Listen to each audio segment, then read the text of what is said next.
Chapter 18. And it came to pass, when he had made an end of speaking unto Saul, that the soul of Jonathan was knit with the soul of David, and Jonathan loved him as his own soul. And Saul took him that day, and would let him go no more home to his father's house. Then Jonathan and David made a covenant, because he loved him as his own soul. And Jonathan stripped himself of the robe that was upon him, and gave it to David, and his garments, even to his sword, and to his bow, and to his girdle. And David went out whithersoever Saul sent him, and behaved himself wisely.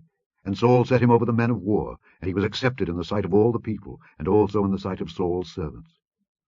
And it came to pass, as they came, when David was returned from the slaughter of the Philistine, that the women came out of all cities of Israel, singing and dancing, to meet King Saul with tabrets, with joy, and with instruments of music. And the women answered one another as they played, and said, Saul hath slain his thousands, and David his 10,000s. And Saul was very wroth, and the saying displeased him.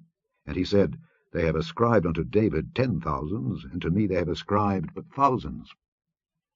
And what can he have more but the kingdom? And Saul eyed David from that day and forward. And it came to pass on the morrow that the evil spirit from God came upon Saul, and he prophesied in the midst of the house. And David played with his hand, as at other times. And there was a javelin in Saul's hand. And Saul cast the javelin, for he said, I will smite David even to the wall with it. And David avoided out of his presence twice.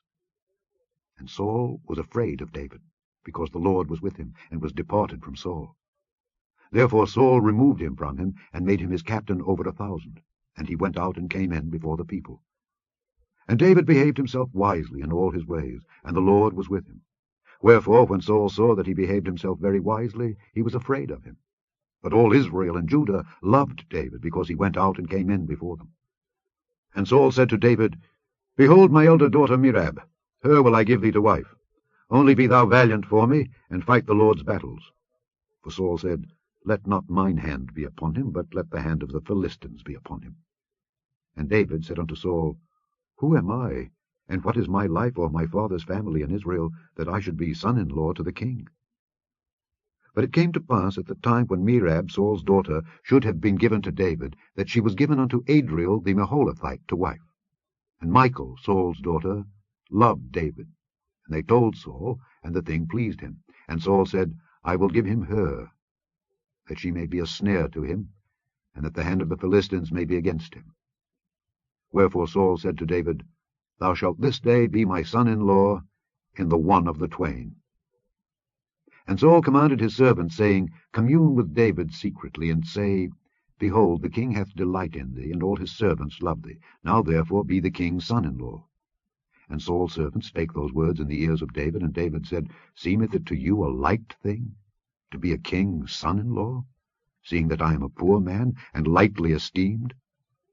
And the servants of Saul told him, saying, On this manner spake David.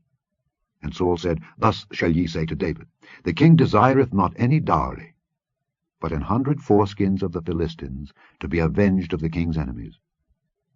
But Saul thought to make David fall by the hand of the Philistines. And when his servants told David these words, it pleased David well to be the king's son-in-law. And the days were not expired. Wherefore David arose and went, he and his men, and slew of the Philistines 200 men. And David brought their foreskins, and they gave them in full tale to the king, that he might be the king's son-in-law. And Saul gave him Michal his daughter to wife. And Saul saw and knew that the Lord was with David, and that Michal Saul's daughter loved him. And Saul was yet the more afraid of David.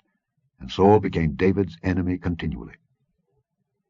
Then the princes of the Philistines went forth, and it came to pass after they went forth, that David behaved himself more wisely than all the servants of Saul, so that his name was much set by.